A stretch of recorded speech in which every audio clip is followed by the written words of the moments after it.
حضور نبی کریم صلی اللہ علیہ وآلہ وسلم نے فرمایا کہ یہ میرا بیٹا حسن سید ہے، یعنی سردار ہے، اور اگر میں آج اپنے کسی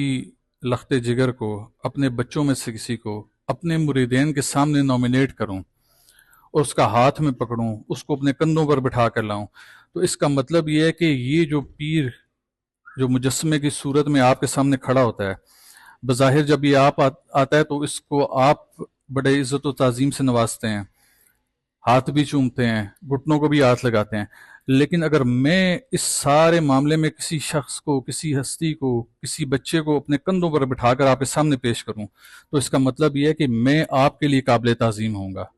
لیکن میرے لیے قابل تعظیم وہ ہستی ہے جس کو میں کندھوں پہ اٹھا کے لا رہا ہوں۔ تو حضور نبی کریم صلی اللہ علیہ وآلہ وسلم نے امام حسن و حسین کو اپنے کندھوں پر بٹھا کر اصحابہ کرام کی جماعت کے سامنے لا کر، دنیا کے سامنے لا کر یہ بتلانے کی کوشش کی کہ اے ایمان والو، اے مسلمانوں، اے میرے پیروکارو، میرے بعد میرے ان نواسوں کا خیال رکھنا، میں تم میں اپنے نواسے اپنے سفیر کے طور پر چھوڑ کے جا رہا ہوں۔ لیکن ہوا ایسا کہ جس سید بیٹے کو حضور نے سردار بنا کر چھوڑا امت میں، اس امت نے اسی سے سرداری کھینچنے کی کوشش کی، انہوں نے اس کی سرداری کو بھی ہضم نہ کیا، اور جب بات امام حسن علیہ السلام کی خلافت آئی تو پھر ایک گروہ اٹھ کر کھڑا ہو گیا، نہیں، خلافت تو ہمارے پاس ہونی چاہیے، سرداری تو ہمارے پاس آنی چاہیے۔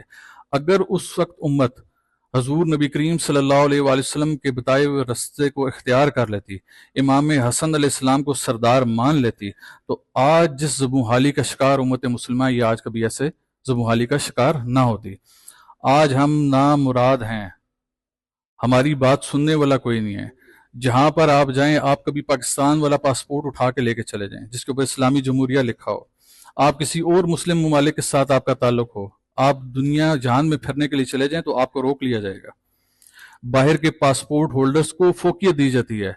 جس شخص کے نام کے ساتھ مسلمان لگ جائے اس کی تکذیب کی جاتی ہے، اور اس تکذیب کی واحد ایک وجہ ہے، اس کی وجہ یہ ہے کہ جب آپ دیکھیں کہ حضرت صالح علیہ السلام کی اونٹنی کی کونجیں کاٹی گئیں، وہ کیا تھی؟ محض ایک اونٹنی تھی، لیکن اس کا تعلق اور نسبت حضرت صالح علیہ السلام کے ساتھ تھا، تو کونجیں کاٹنے کے اوپر اللہ تعالیٰ نے اس قوم کے اوپر عذاب نازل کر دیا، صرف اونٹنی کی کونجیں کاٹنے کے اوپر۔ اس امت نے تو اپنے نبی کے نواسے کی گردن کو کاٹ دیا،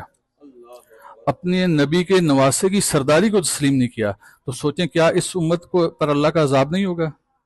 یہ کیا امت اللہ کے عذاب سے بچ جائے گی؟ تو آج اگر ہم چاہتے ہیں کہ ہمارے معاملات دوبارہ سے ٹھیک صورت پر آ جائیں تو ہمیں حضور نبی کریم صلی اللہ علیہ وآلہ وسلم کو اجر رسالت ادا کرنا ہوگا، اور اجر رسالت ادا کرنے کا بہترین طریقہ یہ ہے کہ ہمیں ان کی آل سے، ان کی اہل بیت سے مودت اور محبت کا اظہار کرنا ہوگا، اور محبت اور مودت کا اظہار ہی نہیں خالی لفظی جمع خرچ ہو جائے، اس محبت کا اظہار یہ بھی ہے کہ آپ صرف ان کی ذاتوں سے محبت نہ کریں، بلکہ جو لوگ حضور کے نواسوں سے دشمنی رکھتے تھے آپ ان سے بھی دشمنی رکھیں، آپ کے ذہن میں ان کے لیے بھی اچھا خیال نہ آئے، آپ ان سے بھی اپنی محبت کا اظہار نہ کریں۔ یہ نہیں ہو سکتا کہ آپ محبت مقتول سے بھی کریں اور محبت آپ قاتل سے بھی کریں، یہ آپ کا عمل قابل قبول نہیں ہوگا۔